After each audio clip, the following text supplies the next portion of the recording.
Student welcome to YouTube channel. Class 10th का physics में से एक चैप्टर है प्रकाश का परावर्तन। उसी में एक कंडीशन, दो कंडीशन होते हैं, एक अवतल दर्पण एक उत्तल दर्पण। तो अवतल दर्पण में 6 स्थिति होती है, मतलब 6 कंडीशन होते हैं। तो पहला कंडीशन है आपका, देखते हैं, जब वस्तु अनंत पर हो। तो आपको दर्पण बनाना है ऐसे लंगड़ा प्रकार से, ताकि अच्छा बने आपका। जब वस्तु अनंत पर हो तो आपको ऐसे लंगड़ा प्रकार की सहायता से आपको अच्छे बनाना है।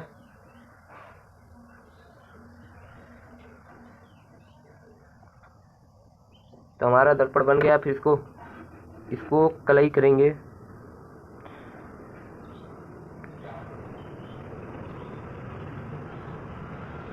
कलई करने के बाद आपको एक रेखा खींचनी है, 20 से आपको रेखा खींचनी है। 20 से एक रेखा खींचेंगे।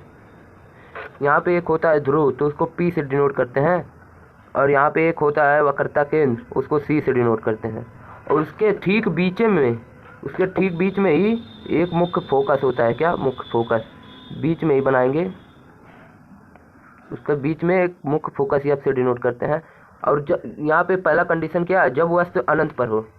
तो जब वस्तु अनंत पे हो तो यहाँ पे वस्तु तो रहेगा अनंत, यही तो है। अनंत पे जब वस्तु है, ये मान लीजिए वस्तु है,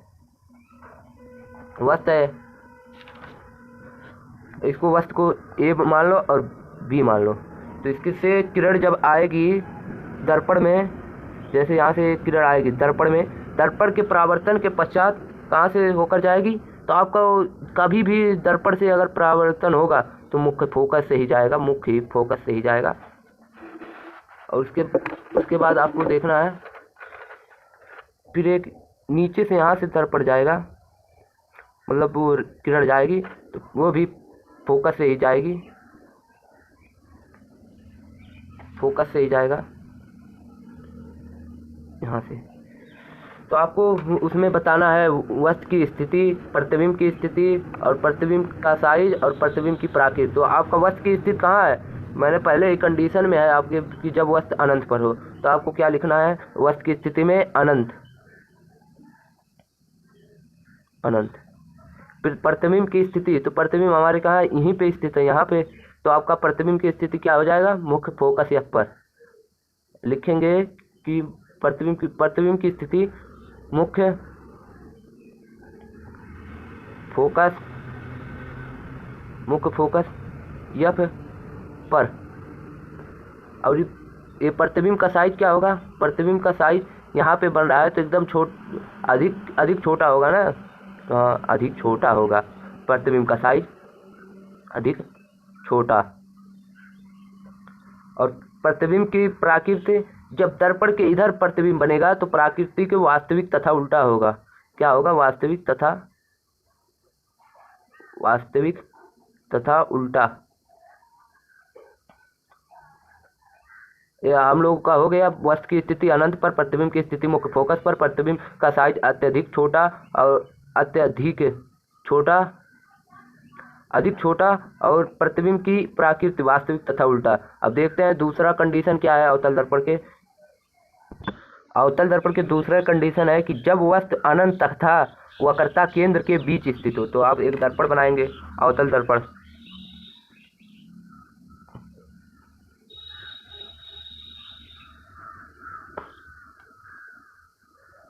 एक हमारा अवतल दर्पण बन गया। आपको यहाँ से 20 से एक रेखा खींचनी है।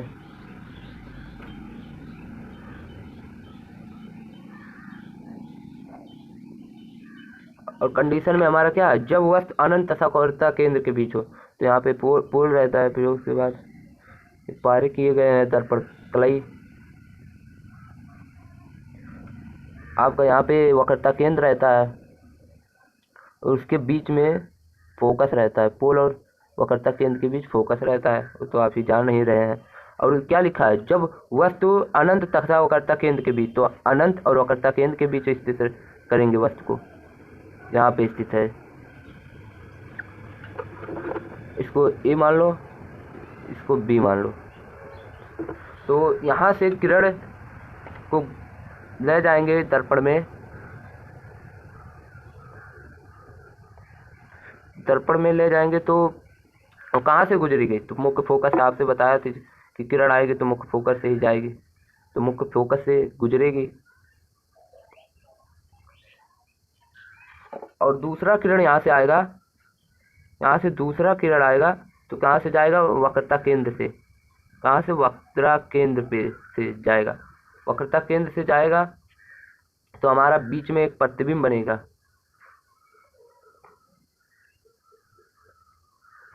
तो हमारा ये बीच में प्रतिबिंब बन रहा है ना, प्रतिबिंब।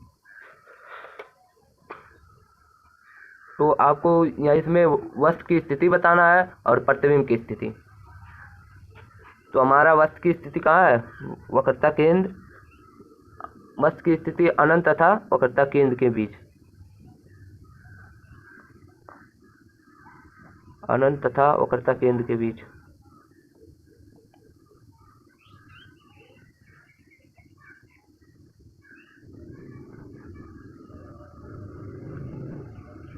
वक्रता सी के बीच। और प्रतिबिंब की स्थिति क्या होगी? प्रतिबिंब की स्थिति क्या होगी? प्रतिबिंब यहाँ पे बन रहा है ना बीच में, तो इस प्रतिबिंब को स्थिति को ए से कर दो डिनोट और बी से, तो आपका प्रतिबिंब कहाँ स्थित रहेगा? प्रतिबिंब का स्थिति कहाँ होगा? तो वक्रता केंद्र, वक्रता केंद्र तथा फोकस के बीच, फोकस एफ के बीच। और प्रतिबिंब का साइज क्या होगा? प्रतिबिंब का साइज होगा वस्तु से छोटा, वस्तु से छोटा। ये देखो प्रतिबिंब वस्तु से छोटा है कि नहीं है? है। और प्रतिबिंब की प्रकृति क्या होगा? जब प्रतिबिंब इधर बनेगा तो आपका वास्तविक तथा उल्टा होगा, बताया था।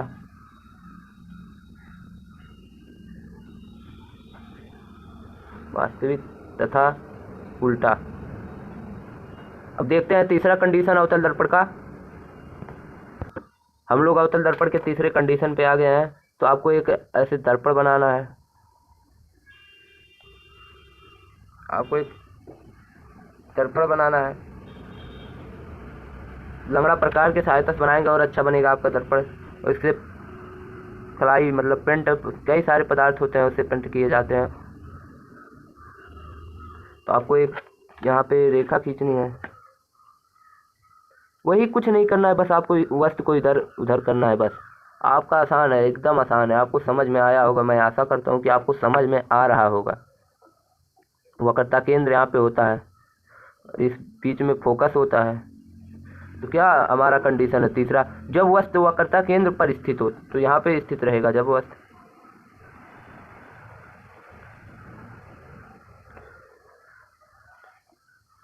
यहाँ पे स्थित रहेगा, जब किरण जाएगी यहाँ से,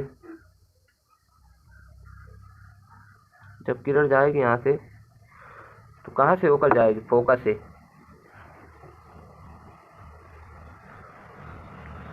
फोकस से होकर जाएगी किरण।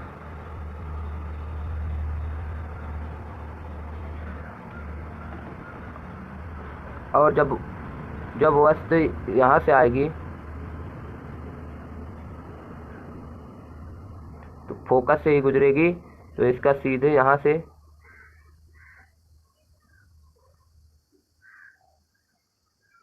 आपको यहाँ से आ रही है, इधर से निकल रही है किरण, इधर से जा रही है और इधर से निकल रही है।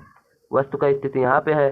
तो प्रतिबिंब, तो आपको बताना है वस्तु की स्थिति और प्रतिबिंब का, प्रतिबिंब की स्थिति। तो प्रतिबिंब आपका कहाँ स्थित है? तो प्रतिबिंब यहाँ पे स्थित है ना, वक्रता केंद्र पर ही तो स्थित है। प्रतिबिंब यहाँ पे स्थित बन रहा है ना, प्रतिबिंब ए मान लो, बी प्रतिबिंब को। तो यहाँ पे क्या लिखेंगे? वस्तु की स्थिति कहाँ पे है? वक्रता केंद्र सी पर।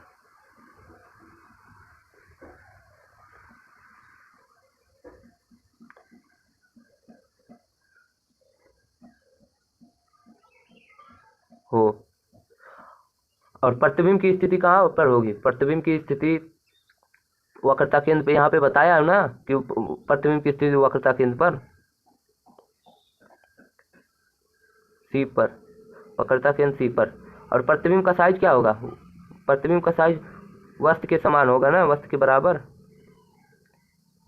वस्तु के बराबर।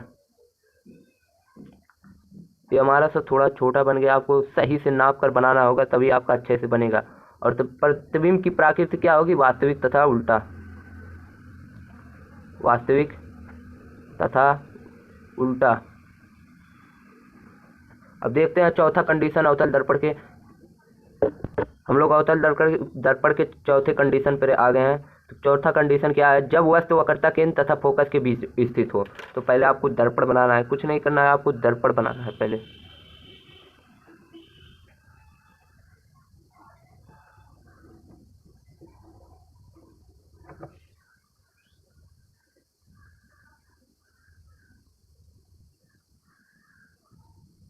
आप दर्पण बना चुके हैं। आपको एक बीच में एकदम रेखा खींचना है। आपको बीच में एक रेखा खींचनी है और इसको पेंट किए रहेंगे कलाई। ये हमारा पोल है और वक्रता केंद्र है। बीच में हमारा कहीं फोकस होता है। तो आपको कंडीशन में क्या है? जब वस्तु वक्रता केंद्र तथा फोकस के बीच स्थित हो। तो आपका वस्तु कहाँ पे स्थित है? यहाँ पे बीच में। तो आपका बीच में वस्तु स्थित है। तो यहाँ से किरण आएगी दर्पण पे परावर्तन के पश्चात कहाँ से होकर जाएगी? मुख्य फोकस से। कहाँ से? मुख्य फोकस से। और एक आपका यहीं से आएगा एक और किरण फोकस से, यहीं पे ही रह जाएगा। तो आपकी प्रतिबिंब कहाँ बन रही है? इसको आगे पढ़ाएंगे।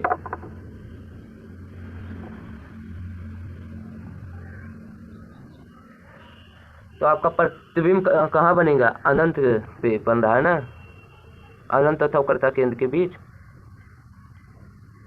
प्रतिबिंब आपका बन रहा है। प्रतिबिंब को ए मान लो, बी मान लो, वस्तु का भी ए और बी। तो वस्तु की स्थिति कहाँ पर होगी? तो हम बताया था कि वस्तु की स्थिति यहाँ पे चौथे कंडीशन में शुरू में ही दे देता है कि वस्तु की स्थिति। हाँ, तो वस्तु की स्थिति वक्रता केंद्र सी तथा फोकस एफ के बीच। सी फोकस एफ के बीच। और प्रतिबिंब का साइज क्या होगा? प्रतिबिंब की स्थिति क्या होगी? प्रतिबिंब की स्थिति अनंत तथा वक्रता केंद्र सी के बीच। आपका प्रतिबिंब यहाँ पे है कि नहीं? यहाँ अनंत और वक्रता केंद्र के बीच की है कि नहीं? प्रतिबिंब है। और प्रतिबिंब का साइज क्या होगा? प्रतिबिंब का साइज होगा वस्तु से बड़ा। और प्रतिबिंब की प्रकृति, तो आपका प्रतिबिंब इधर ही बन रहा है, तो प्रतिबिंब की प्रकृति क्या होगा? वास्तविक तथा उल्टा। वास्तविक तथा उल्टा। अब चलते हैं अवतल दर्पण के पांचवें कंडीशन में। हम लोग आ गए हैं अवतल दर्पण के पांचवें कंडीशन में। तो पांचवा कंडीशन क्या है? जब वस्तु फोकस एफ पर स्थित हो। तो आपको एक लंगड़ा प्रकार की सहायता से आपको बनाना है दर्पण। दर्पण बना लिए, तो इसको पेंट करना।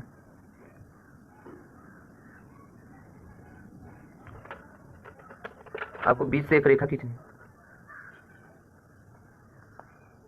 आपको रेखा खींचने के बाद आपका यहाँ पे पोल होता है, यहाँ पे वक्रता केंद्र, यहाँ बीच में फोकस कहीं होता है। तो क्या कहा कंडीशन में? जब वस्तु फोकस एफ पर स्थित हो। तो फोकस यही है हमारा, यहाँ पे स्थित हमारा ये फोकस पे वस्तु खींच दिया। अब आपको यहाँ से दर्पण पे मिलाना है।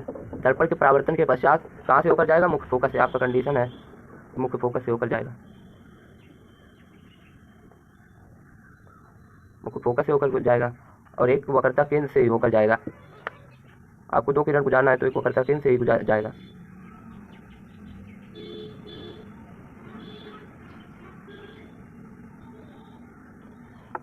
वक्रता केंद्र से होकर जाएगा। तो आपका प्रतिबिंब की स्थिति कहाँ? अनंत पर के, यानी कहाँ पर जाकर मिलेगा? आपको नहीं पता तो अनंत पर ही तो मिलेगा। तो आपको वस्तु की स्थिति में क्या लिखना है? वस्तु की स्थिति आपका फोकस एफ पर स्थित हो। प्रतिबिंब की स्थिति अनंत पर।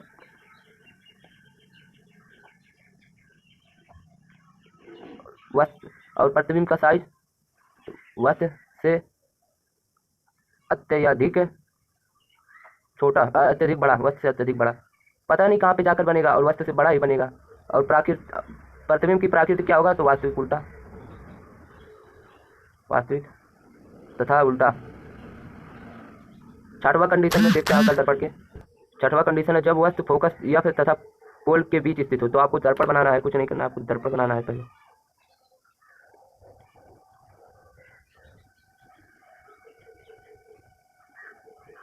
दर्पण आपका बन गया। अब इसको कलई करेंगे।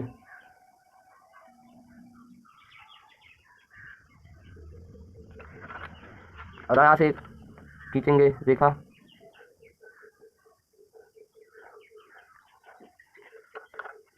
यहाँ पे आपका पोल रहता है, यहाँ से वो करता केंद्र, यहाँ फोकस। तो आपको आपसे क्या कहा कंडीशन में, जब वस्तु फोकस तथा पोल के बीच स्थित हो। तो यहाँ पे कहीं स्थित होगा, बस यहाँ पे स्थित होगा कहीं। तो यहाँ से किरण जाएगा, यहाँ से किरण जाएगा, तो आपको फोकस से गुजरेगा, फोकस से होकर जाएगा। और इसको आगे बढ़ाने पर दूसरा हमारा जाएगा वक्रता केंद्र से। तो एक वक्रता केंद्र से किरण गुजार लेते हैं,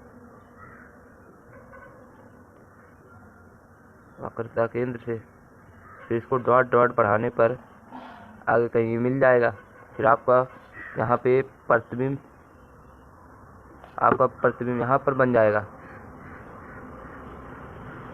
तो आपसे बताया था कि जब इधर प्रतिबिंब बनेगा तो वास्तविक यहाँ पे प्रतिबिंब इधर बनेगा, दर्पण के इधर पीछे, तो आभासी तथा सीधा प्रतिबिंब होगा।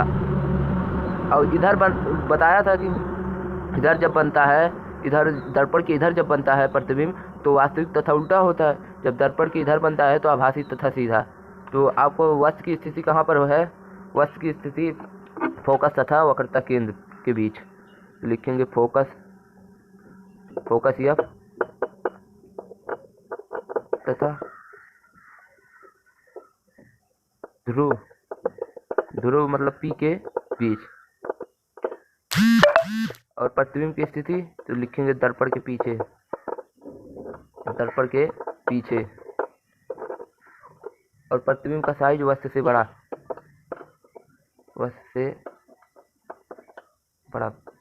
प्रतिबिंब की साइज वस्तु से बड़ा है कि नहीं है, तो इसलिए वस्तु से बड़ा।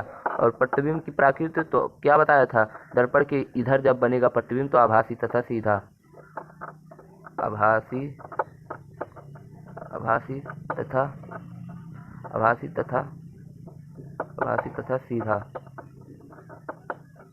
चलिए तब तक लिए धन्यवाद। आप तक लाइक नहीं किए हैं तो लाइक कर दें, और चैनल को सब्सक्राइब करके रख लीजिए, ताकि हर एक वीडियो का नोटिफिकेशन आप तक पहुंचते रहे। धन्यवाद मेरे दोस्तों।